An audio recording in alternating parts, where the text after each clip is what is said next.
The Soup presents 2008, the year in soup, packing 12 months of pop culture goodness into 30 minutes, featuring Miley Mania. You ruined my pants. A busload of Britney. Like cuddling a piece of gristle. Lindsay's libations. Let's do it. And Clay's revelation. Yay! Plus, what we've learned from the Hills, that new president guy, and a visit from a very special friend. Cheese grits. Now, here's the host who's going to tell you exactly where the year went, Joel McHale.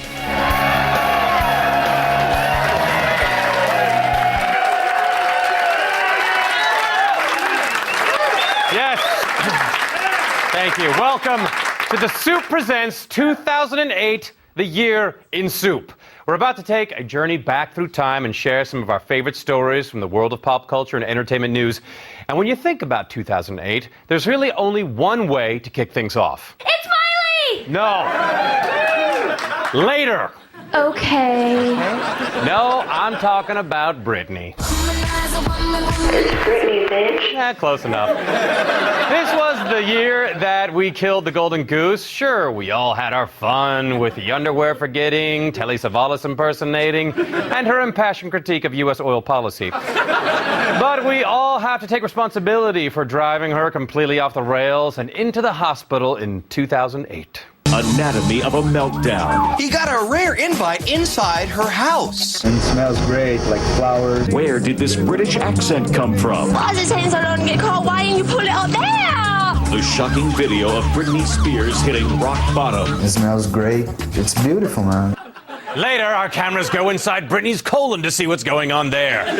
Does Britney have a British lower intestine? Let's find out. It smells great, like flowers. But at least some quasi-journalists were concerned about Britney, or at least pretended to be concerned about Britney, or at least pretended to be concerned about the people who pretended to be concerned about Britney. Right, Access Hollywood's Billy Bush? He was supposed to tape a show today about Britney, but has canceled those plans, claiming the situation is just too intense. Billy? Well, we hope Dr. Phil gets through this difficult time.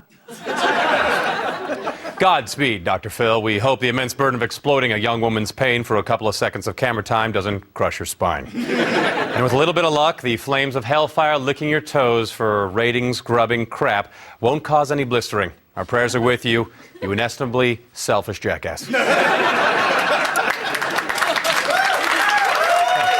no entertainment news service was harder on Britney than the vultures over at TMZ. Let's take a look at their newsroom, shall we? This weekend on TMZ. The Britney Spears story turns tragic. This woman is in dire trouble. It is really, really serious. Then maybe we should think about not exploiting her pain just this once.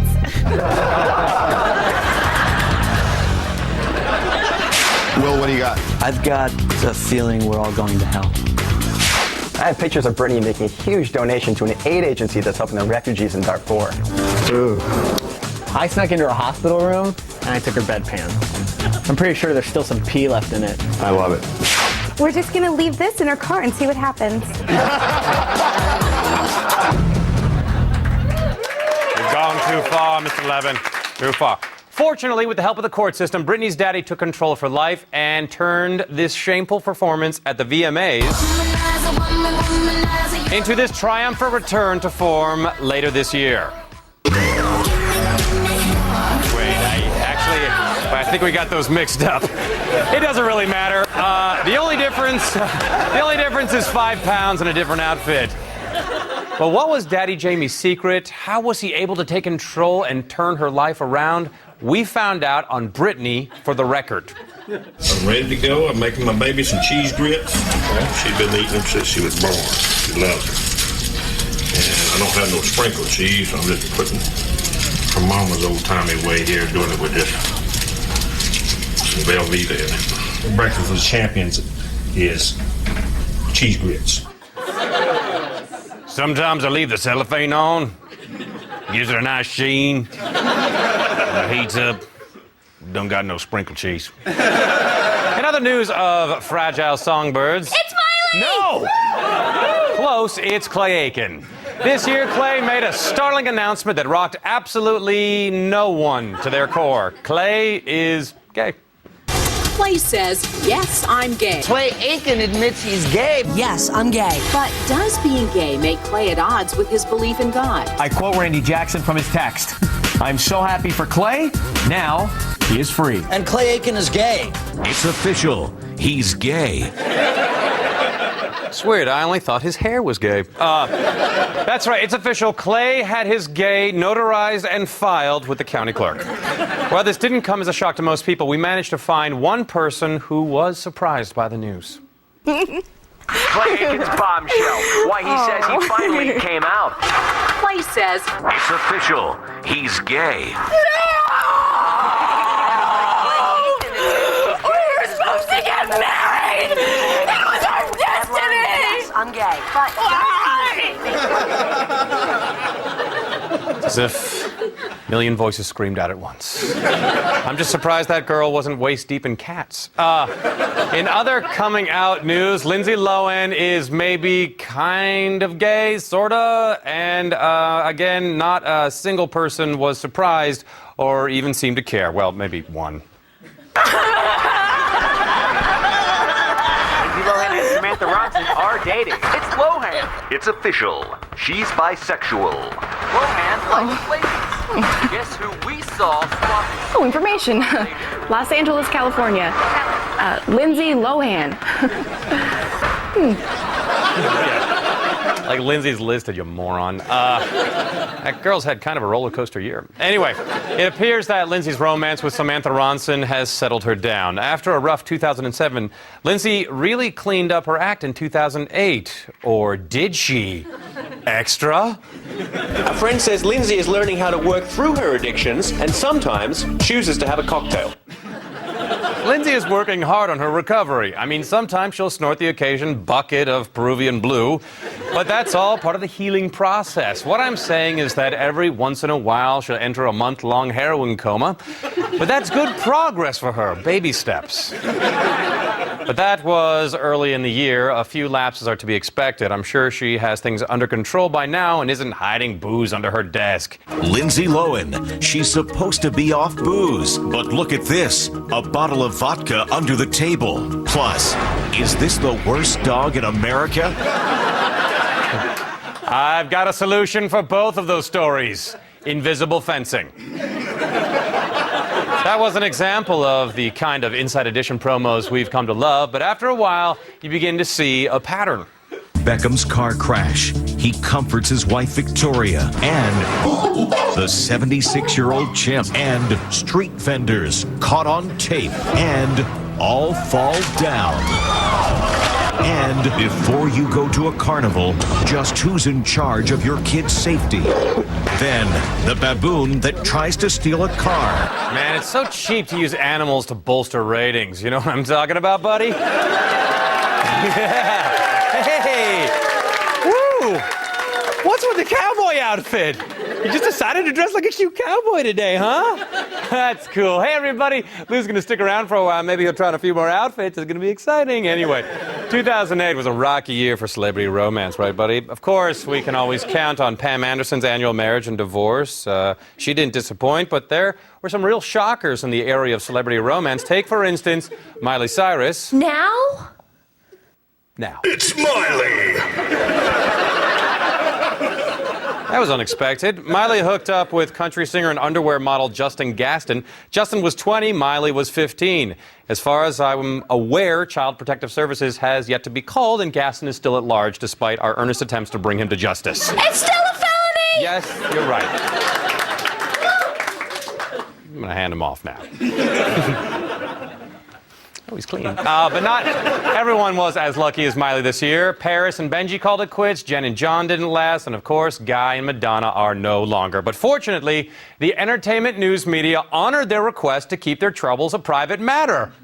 I'm just kidding. They totally dragged them through the dirt. Go ahead. Sex with Madonna was like cuddling a piece of gristle. Madonna would slap or poke Guy. He'd rather eat cookies than jump in the sack with Madonna. Did they really go without sex for 18 months? Who wants to have Alexis Rodriguez's child? Madonna is back in the arms of an ex, convicted killer and mobster Chris Pacello. She is spying on him. There was no prenup. As the divorce war turns nuclear.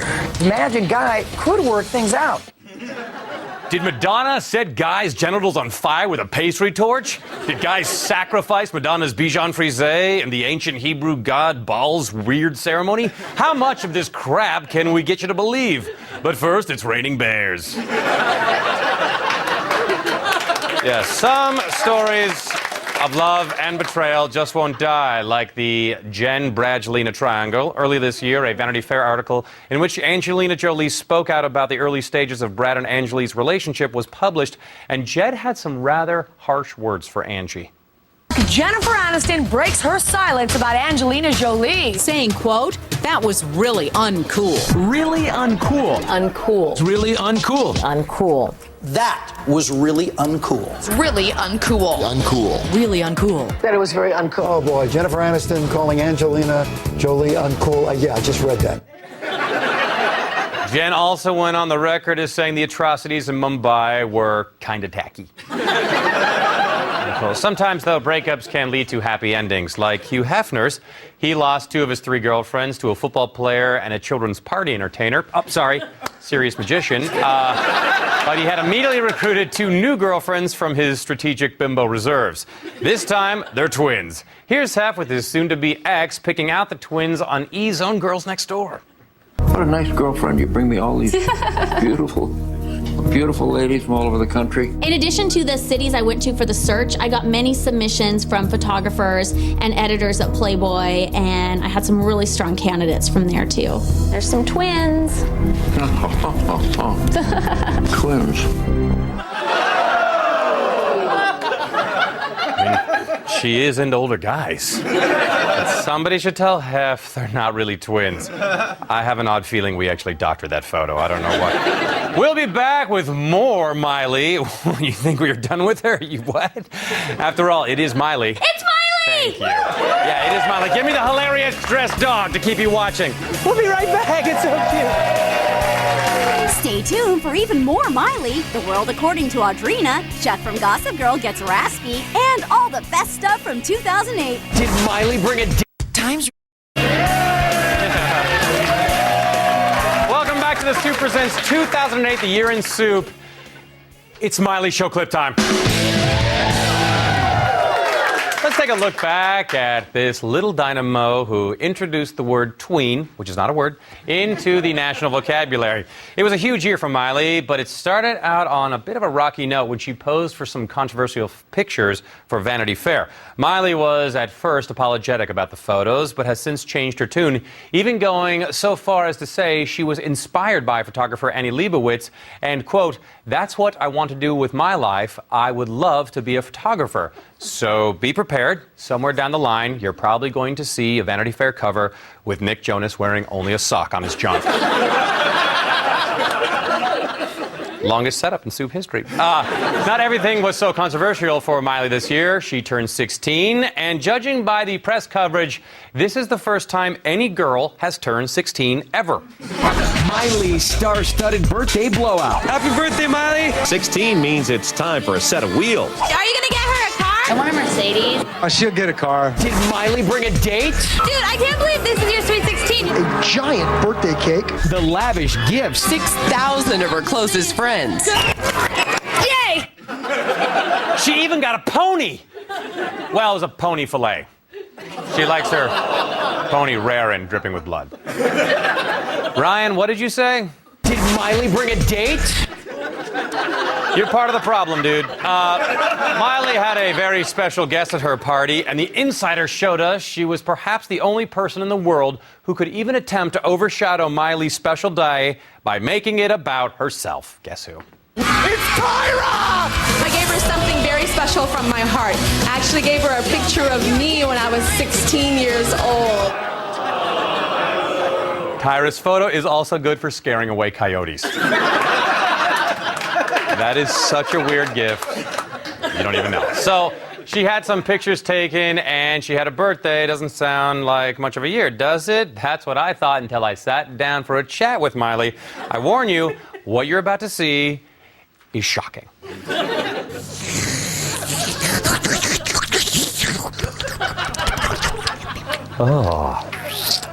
Oh, you got a little something right here. There? Yeah, you got it. So, Miley, I have to address this. There is a internet rumor going around right now that you are a vampire. Is it true? Liar, you already know the answer. It's true, then. My greatest fears are realized. I've taken precautions, so watch it. All right, we're not going there. Not if you behave yourself. So, who have you killed here at E? I got Jason Kinney and Debbie Montanopoulos. It's pronounced Raccoon Matinopoulos. Have you no respect for the dead? I don't. You are truly a monster. What's it like being a vampire? I just stay up all night and make YouTube videos. Well, you kind of already do that. So what about the drinking blood part? How do you handle all that, warm liquid rushing out of somebody's neck? Just kind of go with the flow. I see what you did there. Oh, don't even try it. Yeah, see? Just one last question. Any plans to eat me? You'll see. Whoa, what's your favorite blood type? Be positive. Oh, too bad. I'm O negative. But Ryan is B positive, and his dressing room is right down the hall. Thought she'd be more excited. Dang it. We love you. Any discussion of the year in tweens can't ignore the impact Gossip Girl has had on today's youth. First, Blair dates a British lord who was secretly sleeping with his stepmom, Gross. Then 15-year-old Jenny takes her top off at a party and runs away from home, which made her brother Dan look concerned. Don't worry, Jenny disguises herself as a raccoon and returns home. But all of that was nothing compared to the year Chuck and his whispering voice had. Oh, oops. I'm so sorry. Let me help you with that. I gave you a shot, and while your efforts were admirable, I'm bored. You ruined my pants. I think we can punch that scene up a little bit, don't you? I gave you a shot, and while your efforts were admirable, I'm bored. You ruined my pants.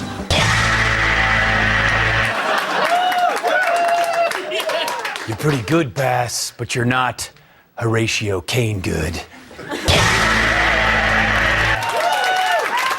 But Gossip Girl wasn't the best written drama on television this year. I'm afraid that honor goes to The Hills. First, Whitney and Lauren went to Paris. They got to see the Louvre.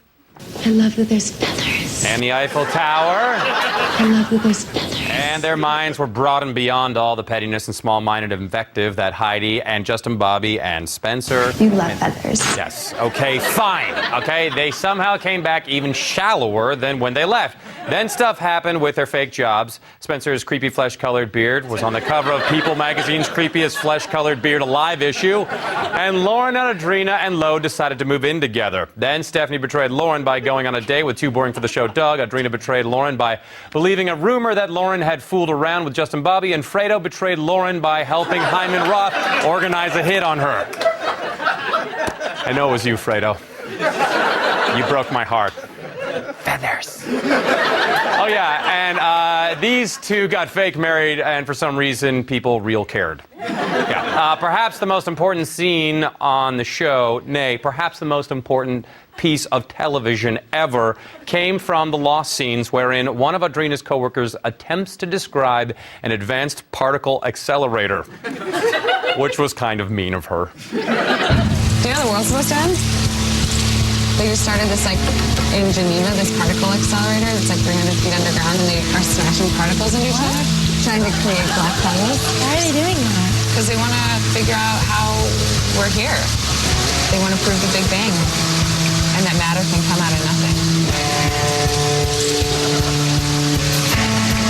It's just crazy how all this is happening while Lauren's gone.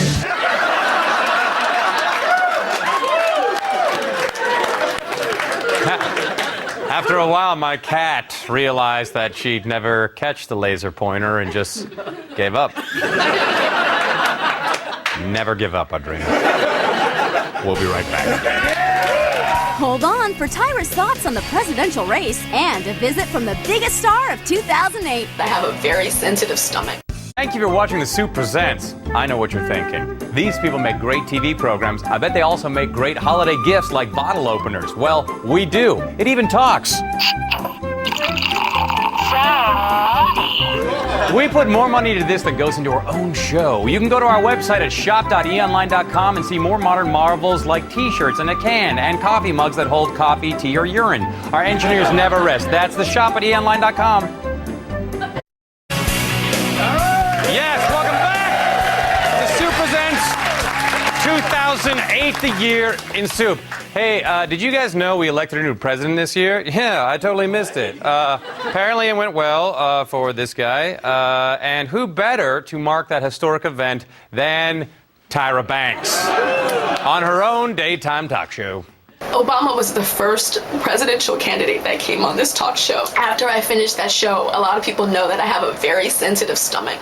It was like so much stress in my stomach because I knew what had just happened was historical. The fact that he looked into that crystal ball that I had in my hands and he said that, and that he said it to me. Historical. So, Tyra, what are your thoughts on the Holocaust? Are you talking about the hair Holocaust I had this morning? Let me tell you about it.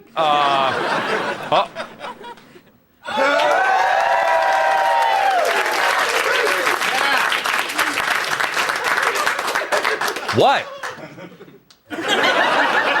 Look, I'm not going to play your clip. Scram. Yeah. I was just messing with him. After all, what review of our favorite stories of 2008 would be complete without spaghetti cats? SC came into our lives and in just 1 second made the world a better place. Were you embarrassed that you drove a car? It sobered me up. Jenna, I chilled for a while before driving because I was like, whoa. Yeah, none of you have seen that, right? Yeah, it's all you, buddy. You were bigger than Miley, you were bigger than Britney, you were bigger than Obama. Did you know you were in a Fall Out Boy video? You were, check it out. Here it comes, see, there you are.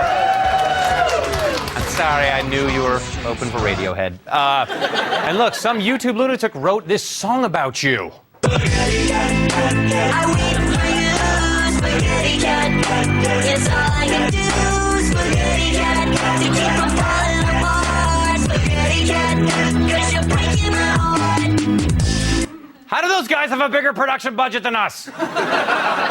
Little friend, I'm officially declaring 2008 the year of Spaghetti Cat. No, that's not enough. We are blessed to live in this Spaghetti Cat decade, nay, the Spaghetti Cat century. One day, one glorious day, you'll be able to tell your children, I was there. I was there when Spaghetti Cat graced us with his immaculate fuzzy little presence. And by the grace of the Spaghetti Cat in 2009, we will accidentally see Lindsay Lohan's vagina again. We will witness Miley Cyrus attacking a car with an umbrella. We will see another Legally Blonde, the musical.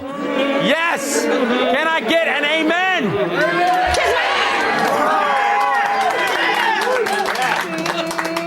Wow. Okay, thanks for bringing me down to earth, Whitney. And our producer, Ed's head. Thanks for watching The Soup Presents 2008, the year in Soup. We couldn't have gotten through this year without you. Good night, and good luck.